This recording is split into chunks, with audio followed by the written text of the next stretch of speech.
क्या आतंकियों की हमदर्द है कांग्रेस? जहां जहां सत्ता में आई तबाही लाई। मोदी ने कांग्रेस पर बोला हमला।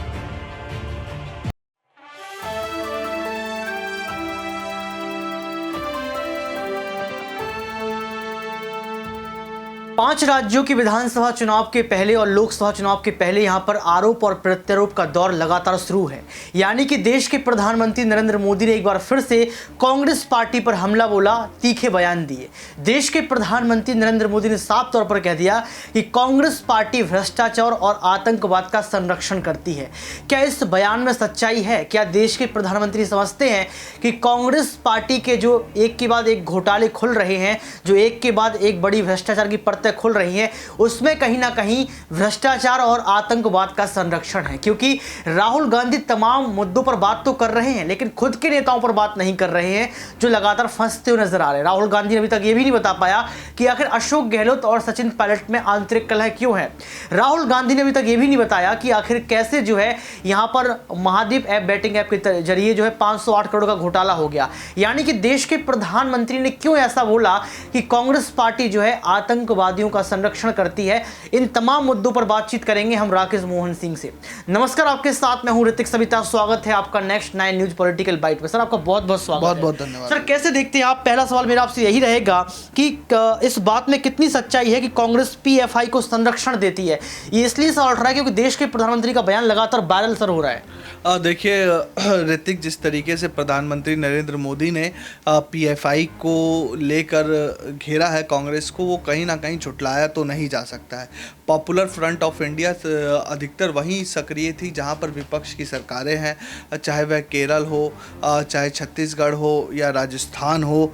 आप राजस्थान में देख लीजिए कि कन्हैया लाल की हत्या कर दी गई, और कन्हैया लाल की हत्या के बाद बहुत ज़्यादा हो हल्ला हुआ, तो अशोक गहलोत सरकार ने एक्शन लिया। 50 लाख रुपए भले ही मुआवजा दिया, लेकिन एक ज़िंदगी को आप रुपयों में नहीं तौल सकते, वह भी उस ज़िंदगी को जो अपने परिवार का भरण पोषण ज़िंदगी भर करने के लिए में सक्षम था। तो वही पीएम मोदी ने कहा कि जहाँ जहाँ कांग्रेस आई वहाँ वहाँ वह आतंकवाद लेके आई, तबाही लेकर आई। आखिर क्या कहा पीएम मोदी ने, वो भी हम दर्शकों को बता देते हैं। पीएम मोदी ने कांग्रेस पर सीधा निशाना साधते हुए कहा कि कांग्रेस को बेरोजगारी, अपराध, आतंकवाद जैसे मुद्दों पर बोलना चाहिए। कांग्रेस बोल रही है लेकिन स्पष्ट नहीं है, ब्लूप्रिंट नहीं है कांग्रेस के पास कि रोजगार कैसे देंगे, बेरोजगारी कैसे दूर करेंगे या अपराध। देखिए राजस्थान में महिलाओं के साथ हमेशा अपराध की घटनाएं दिन प्रतिदिन बढ़ती जा रही हैं, जिसके कारण राजस्थान का जो एनसीआरबी का डाटा है उसमें भी राजस्थान की रैंकिंग में कहीं ना कहीं गिरावट आई है। महिला संरक्षण को लेकर, महिला सशक्तिकरण को लेकर भले ही अशोक गहलोत कई तरह की योजनाएं चला रहे हैं महिलाओं के लिए, लेकिन वह भी धरातल पर महिलाओं को उस रूप में नहीं मिल पा रहा है। क्या आपको लगता है कि कांग्रेस पार्टी सिर्फ तुष्टीकरण करके ही चुनाव जीतना चाहती है? एकमात्र उपाय तुष्टीकरण बचा है, क्योंकि आप लगातार देख सकते हैं जैसा कि आपने भी जिक्र किया है। हाँ, देखिए कांग्रेस का ये पुराना एक हथियार है तुष्टीकरण का। कांग्रेस जब से सत्ता में आई, या मैं यूँ कहूँ कि 1980 या लगभग 78 आपातकाल के बाद से कांग्रेस ने अपने आप को एक तरीके से मुसलमान जो अल्पसंख्यक समुदाय है वो ये दिखाया कि हम आपके लिए समर्पित हैं। राजीव गांधी सरकार के समय, या राजीव गांधी जब सरकार में थे तब उन्होंने राम मंदिर का ताला खुलवाया था। राजीव गांधी हमेशा से ही सॉफ्ट हिंदुत्व को लेकर मुखर रहे हैं। उनका ये मानना है कि Hindutva is the way of life, आपको जीवन जीने का तरीका बताता है। राजीव गांधी का ये मानना था, राजीव गांधी ने उसका हमेशा अनुसरण भी किया। लेकिन कहीं ना कहीं जब राम मंदिर का ताला खुला, उसके बाद अल्पसंख्यक समुदाय में कांग्रेस को लेकर एक हीन भावना जो उत्पन्न हुई, या ये डर लगा कि कांग्रेस जो अपने आप को एक तरीके की सेकुलर दल बताता है, धर्मनिरपेक्ष दल बताता है, अगर वह वैसा कर रहा है तो उनका संरक्षण कैसे होगा, जिसके कारण से कई दलों का उदय हुआ भारतीय लोकतंत्र में। और मुसलमान वर्ग जो अल्पसंख्यक समुदाय है उस तरफ जाने लगा। सर, क्या हम ये कह सकते हैं कि जहाँ जहाँ राज्य में कांग्रेस की सरकार है वहाँ तबाही है? क्योंकि आप जहाँ जहाँ देख रहे हैं वहाँ कहीं ना कहीं कांग्रेस का खाता भी नहीं खुल पाता है, कांग्रेस पर जो है तमाम आरोप लग जाते हैं। तो क्या ये माना जाए कि जहाँ जहाँ कांग्रेस वहाँ तबाही? देखिए, बहुत हद तक कह सकते हैं कि जहाँ जहाँ कांग्रेस वहाँ तबाही। हिमाचल में देख लीजिए आप, छत्तीसगढ़ में कोयला घोटाला देख लीजिए, हिमाचल में तो मेरे ख्याल से मैं कल आपकी ही स्टोरी दिख रहा था, क्रिप्टो करेंसी स्कैम हिमाचल में आप देख लीजिए। छत्तीसगढ़ में भी कोयला घोटाले को लेकर भूपेश बघेल सरकार घेरे में है। आज अशोक गहलोत के पुत्र वैभव गहलोत, उनके भाई सब ईडी की रडार पर हैं। कर्नाटका में डीके शिव कुमार को देख लीजिए, किस तरीके से उन पर भ्रष्टाचार के आरोप लगे हुए हैं, जेल भी जाना पड़ा था। सोनिया गांधी उनसे जेल में भी मुलाकात करने गई थी।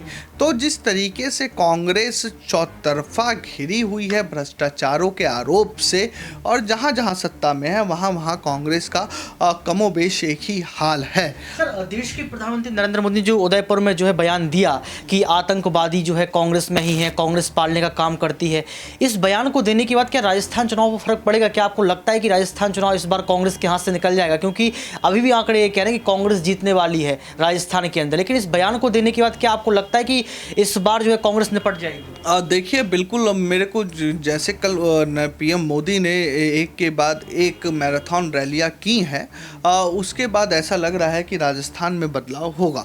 और राजस्थान में जो रिवाज कांग्रेस अभी तक कह रही थी कि हम रिवाज बदलेंगे और हर 5 साल में जो सरकार बदलने का रिवाज था वो इस बार रुक जाएगा, लेकिन ऐसा अब होता नहीं दिख रहा है। राजस्थान में पीएम मोदी की जिस तरीके से सक्रियता बढ़ी है, उसके बाद से ऐसा लग रहा है कि राजस्थान में अब वोट और मतदान पीएम मोदी के चेहरे पर होने वाला है। एक कारण मैं और आपको बता दूं कि देखिए, जो कांग्रेस है और कांग्रेस का जो काम करने का तरीका है वो गुटबाजी से भी भरा हुआ है।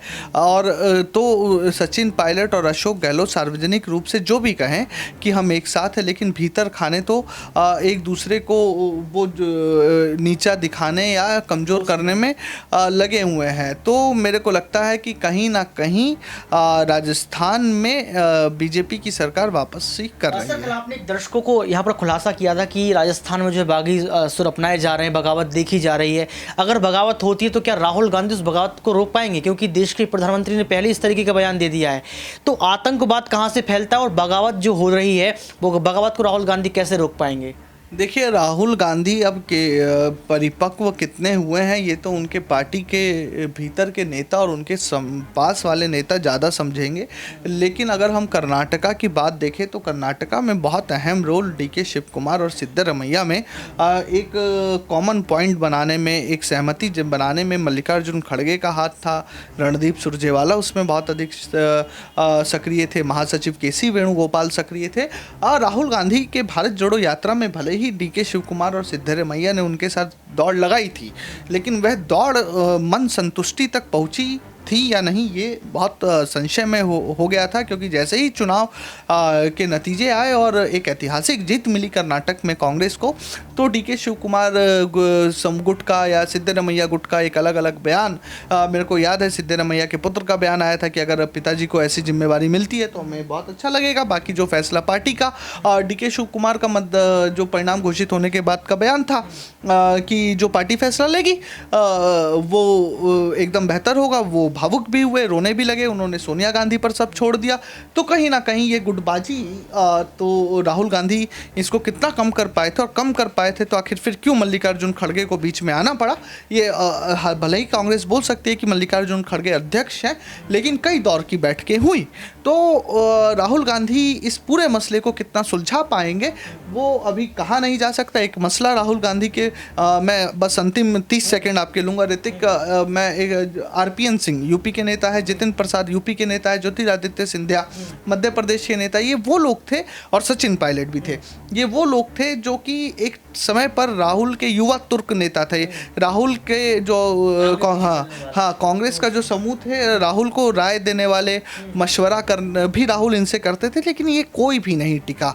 सिर्फ सचिन पायलट को छोड़ दे, क्योंकि सचिन पायलट की विरासत कांग्रेस से है, और वो जानते हैं कि कांग्रेस में रहेंगे तो उनका भविष्य बहुत बेहतर है। तो राहुल गांधी इस पूरे मसले को कितना सुलझा पाएंगे, ये आने वाला समय और कांग्रेस ही बेहतर जानते हैं। देखिए, बहुत बड़ी बात यहाँ पर निकलकर सामने आई कि राहुल गांधी कैसे इन तमाम मसलों को जो है सुलझा पाएंगे, क्योंकि देश के प्रधानमंत्री नरेंद्र मोदी चुनाव के पहले अगर ये बयान देते कि आतंकवादियों को संरक्षण दिया जा रहा है, तुष्टीकरण की यहाँ पर बातचीत की गई, तो सवाल ये उठता है कि राजस्थान में इस बार कैसे जो है कांग्रेस पार्टी अपने वर्चस्व को बनाए रखेगी, कैसे जो है अशोक गहलोत अपनी कुर्सी को बचा पाएंगे, क्योंकि यहाँ पर आरोप लगातार लग रहे हैं, उसके ऊपर प्रत्यारोप भी सामने आ रहे हैं। लेकिन अब देखना ये पड़ेगा कि देश के प्रधानमंत्री का ये बयान कितना सच्चा साबित होता है, या फिर यहाँ पर भाजपा सरकार को भी मुंह की खानी पड़ेगी।